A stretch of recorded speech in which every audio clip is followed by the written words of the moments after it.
જૂનાગઢમાં મહાશિવરાત્રીના મેળાના બીજા દિવસે મોટી સંખ્યામાં ભક્તો ઉમટ્યા। મહાશિવરાત્રીની મિની કુંભ મેળાનો રંગ જામ્યો। એક દિવસમાં 1 લાખથી વધુ શ્રદ્ધાળુઓ મેળો માણ્યો। ભવનાથ મહાદેવ મંદિર અને સાધુ સંતોના શ્રદ્ધાળુઓએ કર્યા દર્શન। મહાશિવરાત્રીનો મિની કુંભ મેળામાં દેશભરના અખાડાઓમાંથી સાધુ સંતો ઉમટ્યા। દશનામ ગોદડ અખાડાના ઘૂઘરાવાળા બાવા ખાસ આકર્ષણનું કેન્દ્ર બન્યા। ઘૂઘરાવાળા બાવા માત્ર સંન્યાસીઓ પાસેથી જ કરવેરો લે છે। ઘૂઘરાવાળા બાવાનો ક્યારે પાછળ ન વળવાનો કઠોર આધ્યાત્મિક નિયમ છે। સંન્યાસ લીધા પછી જીવનમાં માત્ર આગળ વધવાની આધ્યાત્મિક માન્યતા માને છે। દર્શનાર્થીઓ તેમના અદ્ભુત તેજ અને કઠોર તપશ્ચર્યાના દર્શન કરીને ધન્યતા અનુભવી। જૂનાગઢમાં મહાશિવરાત્રીના મેળાનો રંગેચંગે પ્રારંભ। રાજ્યના નાયબ મુખ્યમંત્રી હર્ષ સંઘવીએ ભવનાથ મંદિરમાં મહાદેવની મહાઆરતી કરીને ધન્યતા અનુભવી। ભગવાન ભોળેનાથ સૌની ઉપર આશીર્વાદ વરસાવે તેવી પ્રાર્થના કરી। જૂનાગઢમાં નાયબ મુખ્યમંત્રી હર્ષ સંઘવીએ લોક સાહિત્યકાર રાજભા ગઢવી સાથે મુલાકાત કરી। હર્ષ સંઘવીએ રાજભા ગઢવીના ફાર્મ હાઉસમાં દેશી ભોજન કર્યું। ભોજન કર્યા બાદ રાજભા ગઢવીના પરિવાર સાથે મુલાકાત કરી। આજે ટ્રેડ યુનિયનની દેશવ્યાપી હડતાળ। રાજ્યના 25,000 બેંક કર્મચારીઓ જોડાશે હડતાળમાં। બેન્કિંગ સેવાઓ, જાહેર પરિવહન, સરકારી કચેરીઓ અને કેટલાક ઉદ્યોગોમાં કામકાજ પર પડી શકે છે અસર। રાજકોટમાં એલઆઈસીના કર્મચારીઓ હડતાળ પર ઉતર્યા। એલઆઈસીના 40,000 કર્મચારીઓની ઘટને લઈને હડતાળ પર ઉતર્યા। વર્ગ 3 અને 4ના કર્મચારીઓ જોડાયા હડતાળમાં। એલઆઈસીની ઓફિસ બહાર કર્યા ભારે સૂત્રોચ્ચાર। ટ્રેડ યુનિયનોએ આજે રાષ્ટ્રવ્યાપી હડતાળનું એલાન આપ્યું। પશ્ચિમ બંગાળના કોલકાતામાં હડતાળને વ્યાપક સમર્થન મળ્યું। જાહેર પરિવહન, બેન્કિંગ સેવાઓ અને સરકારી કચેરીઓના કામકાજ પર માઠી અસર જોવા મળી। ઓડિશાના ભુવનેશ્વર અને બાલેશ્વરમાં હડતાળની વ્યાપક અસર।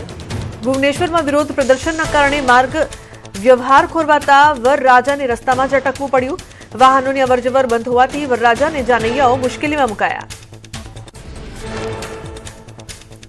પશ્ચિમ બંગાળના સિલિગુડીમાં દેશવ્યાપી હડતાળની અસર જોવા મળી। હડતાળને પગલે સિલિગુડીમાં જનજીવન પ્રભાવિત। જાહેર પરિવહન અને ખાનગી બસોની અવરજવર ઓછી જોવા મળી। કેરળની રાજધાની તિરુવનંતપુરમમાં દેશવ્યાપી હડતાળના એલાનની અસર જોવા મળી। શહેરની મુખ્ય બજારો અને વ્યાપારી સંસ્થાનો સવારથી જ સંપૂર્ણપણે બંધ જોવા મળી। રસ્તાઓ સુમસામ દેખાયા। એસઆઈઆર મુદ્દે કોંગ્રેસે ગુજરાત હાઈકોર્ટના દ્વાર ખખડાવ્યા। સુરત કોંગ્રેસ પ્રમુખ વિપુલ ઉધનાવાલાએ કરી અરજી। ભાજપ કાર્યકરો પર ફોર્મ 7 ભરી નિયમો ઉલ્લંઘનના લગાવ્યા આરોપ। હાઈકોર્ટે ચીફ ઇલેક્શન કમિશનરની કેસમાં પક્ષકાર બનાવ્યા। બિહારની રાજધાની પટનામાં આવેલી સિવિલ કોર્ટને બોમ્બથી ઉડાવી દેવાની ધમકી। સુરક્ષાના કારણોસર જજો, વકીલો અને કર્મચારીઓ સહિત સમગ્ર પરિસરને તાત્કાલિક ખાલી કરાવાયું। ઘટના સ્થળે બોમ્બ સ્ક્વોડ અને ડોગ સ્ક્વોડની ટીમો સાથે ભારે પોલીસ કાફલો તૈનાત કરાયો। સુરતના બારડોલીમાં ગેસ સિલિન્ડરમાં વિસ્ફોટ થતા વૃદ્ધનું થયું મોત। ગામમાં ફ્લેટમાં બ્લાસ્ટ થયા બાદ ફાટી નીકળી આગ। ફ્લેટમાં આગ લાગતા ઘરવખરી બળીને ખાખ। ફાયરની ટીમે આગ પર મેળવ્યો કાબુ। વિસ્તારમાં દબાણકર્તાઓ પર સપાટો બોલાવ્યો। ટ્રાફિકને અવરોધતા ગેરકાયદે લારી ગલ્લા અને પાથરણાવાળાઓ પર પાલિકાની ટીમે કડક કાર્યવાહી કરી। પાલિકાએ 4 ટ્રક ભરીને સામાન જપ્ત કરતા દબાણ કરનારાઓમાં ફફડાટ વ્યાપ્યો। જમ્મુ અને કાશ્મીરના પૂંચ જિલ્લામાં ભારતીય સેનાની રોમિયો ફોર્સ દ્વારા મેડિકલ કેમ્પનું આયોજન। ભાટા ધુરિયન વિસ્તારમાં સેનાના નિષ્ણાત ડોક્ટરોએ સેંકડો સ્થાનિક ગ્રામજનોની આરોગ્ય તપાસ કરી। વિનામૂલ્યે દવાઓનું વિતરણ કરાયું। ઠંડીને લઈને હવામાન વિભાગની આગાહી। આગામી 7 દિવસ તાપમાન યથાવત રહેશે। રાજ્યમાં ઉત્તર પૂર્વના પવન ફૂંકાયા। અમદાવાદમાં 15.8 ડિગ્રી લઘુત્તમ તાપમાન, જ્યારે નલિયામાં 16, ગાંધીનગરમાં 15.6 અને મહુવામાં 14.9 ડિગ્રી નોંધાયું લઘુત્તમ તાપમાન। ઋતુઓ પર પડી રહી છે ગ્લોબલ વોર્મિંગની અસર। હવામાન નિષ્ણાત ડોક્ટર ચિરાગ શાહનું અનુમાન। ફેબ્રુઆરીના અંતમાં થશે શિયાળાની વિદાય। માર્ચની શરૂઆતથી થશે ગરમીનો અહેસાસ। દેશની રાજધાની દિલ્હીમાં વહેલી સવારે કર્તવ્ય પથ અને આસપાસના વિસ્તારોમાં હળવું ધુમ્મસ જોવા મળ્યું। તાપમાન 15 ડિગ્રીની આસપાસ નોંધાયું। જો કે હવાની ગુણવત્તા નબળી શ્રેણીમાં પહોંચતા સવારના સમયે ફરવા નીકળતા લોકોએ પ્રદૂષણનો સામનો કરવો પડ્યો। કાશ્મીરમાં કાતિલ ઠંડીનું મોજું. શ્રીનગરનું તાપમાન શૂન્યથી પણ નીચે પહોંચ્યું. દાલ સરોવરના કિનારાના ભાગો અને અંદરના વિસ્તારોમાં બરફના થર જામ્યા. સહેલાણીઓ અદ્ભુત નજારાનો આનંદ માણ્યો. ભારે હિમવર્ષા બાદ જમ્મુ અને કાશ્મીરના ગુરેજમાં ભારે હિમવર્ષા બાદ બરફ હટાવવાની કામગીરી તેજ કરાઈ.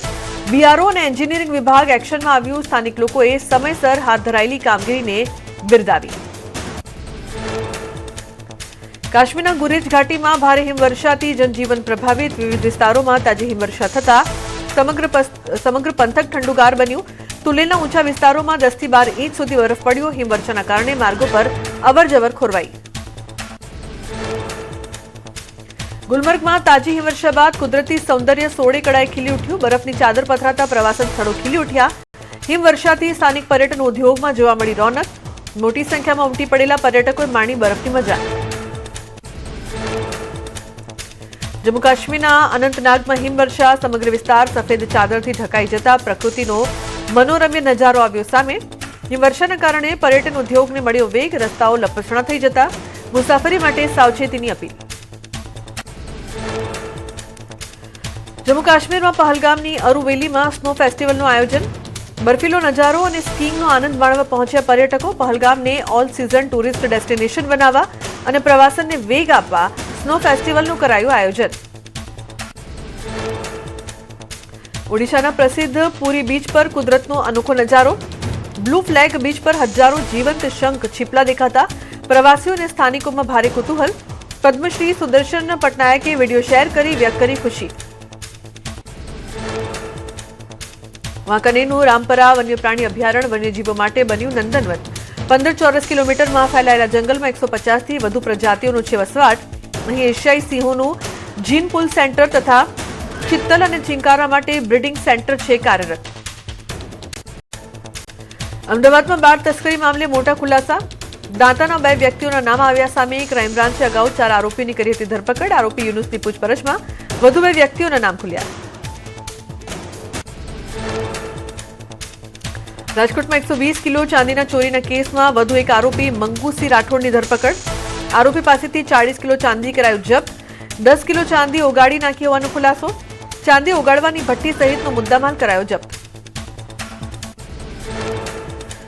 ભાણવડના સણખલા ગામે પતિએ કરી પત્નીની હત્યા.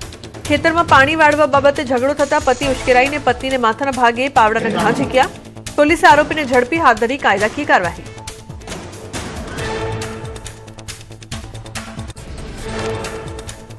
ગાંધીનગરના માણસામાં નશાના કાળા કારોબાર પર એએનટીએફ ત્રાટકી. સરદાર માર્કેટમાં કફ સિરપના કારોબારનો પર્દાફાશ.